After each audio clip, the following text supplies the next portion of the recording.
Assalamualaikum warahmatullahi wabarakatuh. Perkenalkan, nama saya Siti Aprilia. Saya dari kelompok 10 dan di sini saya akan membahas tentang hasil dan pembahasan. Baik, yang pertama itu ada hasil. Apa itu hasil? Hasil adalah tempat peneliti menyajikan data dan temuan yang diperoleh dari proses penelitian secara objektif dan sistematis tanpa interpretasi atau penjelasan berlebihan. Data yang disajikan bisa berupa tabel, grafik, gambar, atau deskripsi naratif yang menggambarkan apa yang ditemukan selama penelitian. Tujuan utama bagian ini adalah memberikan gambaran yang jelas dan faktual mengenai hasil yang diperoleh, sehingga pembaca dapat memahami apa yang telah ditemukan tanpa adanya bias dari peneliti. Selanjutnya, hasil tuliskan dengan huruf kapital awal kata saja.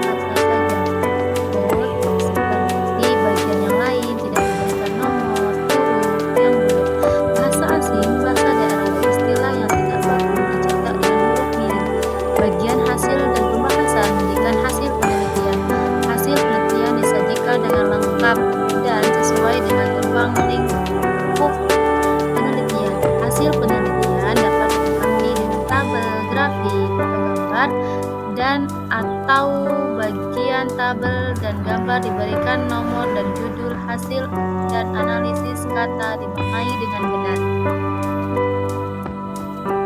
Hasil penelitian dapat dilengkapi dengan tabel, grafik, gambar, dan atau bagan menggunakan font Times New Roman ukurannya 11. Tabel 1, judul tabel dengan bold, spasi 1, font 10.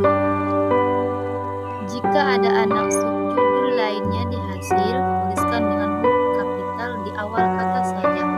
Seperti bagian yang lain, tidak diberikan nomor, atau bulat. Bahasa asing, bahasa daerah dan istilah tidak baku dicetak dengan huruf miring. Untuk anak subjudul tidak di bold. Yang kedua itu pembahasan. Apa itu pembahasan? Setelah hasil disajikan, bagian pembahasan berfungsi untuk menafsirkan, menjelaskan, dan mengaitkan hasil penelitian dengan teori, literatur, atau penelitian terdahulu. Di sini, peneliti memberikan analisis mendalam mengenai makna hasil yang diperoleh. Makna hasil tersebut muncul data implikasi dari temuan tersebut. Pembahasan juga berisi perbandingan antara hasil penelitian dengan studi sebelumnya, penjelasan mengenai kesesuaian atau perbedaan hasil, serta kemungkinan faktor-faktor yang mempengaruhi hasil. Selanjutnya, pembahasan harus menunjukkan kebaruan temuan signifikan dari penelitian yang dilakukan. Selain itu, pembahasan dapat menjadi kritik terhadap keterbatasan penelitian dan saran untuk penelitian selanjutnya. Dengan demikian, pembahasan membantu pembaca memahami konteks dan relevansi hasil penelitian dalam bidang ilmu yang diteliti. Di sini ada 4 pembahasan harus menunjukkan kebaruan dan temuan signifikan dari penelitian yang dilakukan. Pembahasan dilakukan dengan yang pertama itu menafsirkan temuan-temuan penelitian, yang kedua mengintegrasikan temuan dalam struktur ilmu pengetahuan, yang ketiga mengungkap temuan-temuan baru atau teori baru atau modifikasi teori yang sudah ada, keempat menjelaskan implikasi temuan secara teori dan praktisi.